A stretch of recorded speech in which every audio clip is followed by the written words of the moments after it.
Hello, kama hujasubscribe channel yetu ya S4Life, please subscribe ili kujifunza elimu hii bure. Okay. Nataka kuelezea madhara ya bawasiri, lakini pia hapo kuna swali ambalo nimeulizwa kwamba kuna baadhi ya watu ambao wana bawasiri eti hawapati ujauzito kwa sababu ya bawasiri. Kwanza nalijibu swali hili, sio kweli. Bawasiri sababishi utasa. Bawasiri sababishi kukosa kizazi. Isipokuwa zipo madhara za bawasiri, lakini sio kukosa mtoto kwa mwanamke na mwanamume. Haina ukweli point. Bawasiri ni kinyama ambacho kinakuwa kwenye anus. Either kinyama hicho kinaweza kikawa nje ya kaleo au ndani ya kaleo, au ukijisaidia haja kubwa unakuta kuna kinyama kinatoka, ukimaliza kile kinyama kinarudi ndani.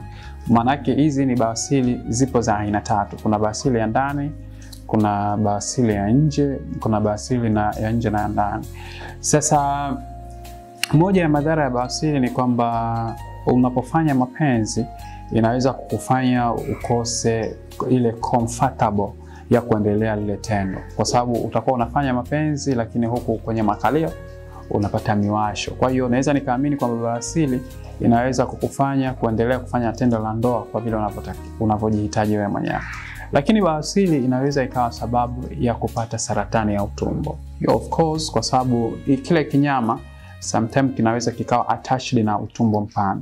Yes, lakini pia bawasiri inaweza kusababisha bleeding ya muda mrefu, kwa sababu sometimes unaweza kukaa tu sehemu chini ukakuta damu zinakutoka, kwa sababu ile nyama inakuwa kama imebasti, imepasuka. Kwa hiyo unaweza kawa na upungufu wa damu kwa sababu ya ile bawasiri, kila wakati damu zinakuwa zinakutoka. Lakini pia bawasiri inaweza ikawa sababu ya irritation, miwasho mara kwa mara. Umekaa kwenye daladala, huna ile wala lile, ghafla tu miwasho inaanza kutokea. Sasa nini kifanyike? Maanake bawasiri unaweza ukaitreat kwa operation, unaweza ukakatwa, lakini pia bawasiri unaweza ukaitibu kwa dawa ikiwa bawasiri hiyo haijawa kubwa, of course. Lakini pia watu ambao wanakuwa wanafanya anal sex, yale mapenzi kinyume na maumbile, wapo kwenye hatari kubwa ya kupata bawasiri. Lakini pia mama mjamzito anaweza kupata bawasiri kwa sababu ya kukaa muda mrefu bila kwenda kujisaidia, au tunasema constipation, kupata choo kigumu. Lakini pia bawasiri unaweza kuipata ikiwa una upungufu wa vyakula mwilini, una upungufu wa fiber. Fiber ni vyakula vya nyuzi. Na hisi umeelewa vizuri.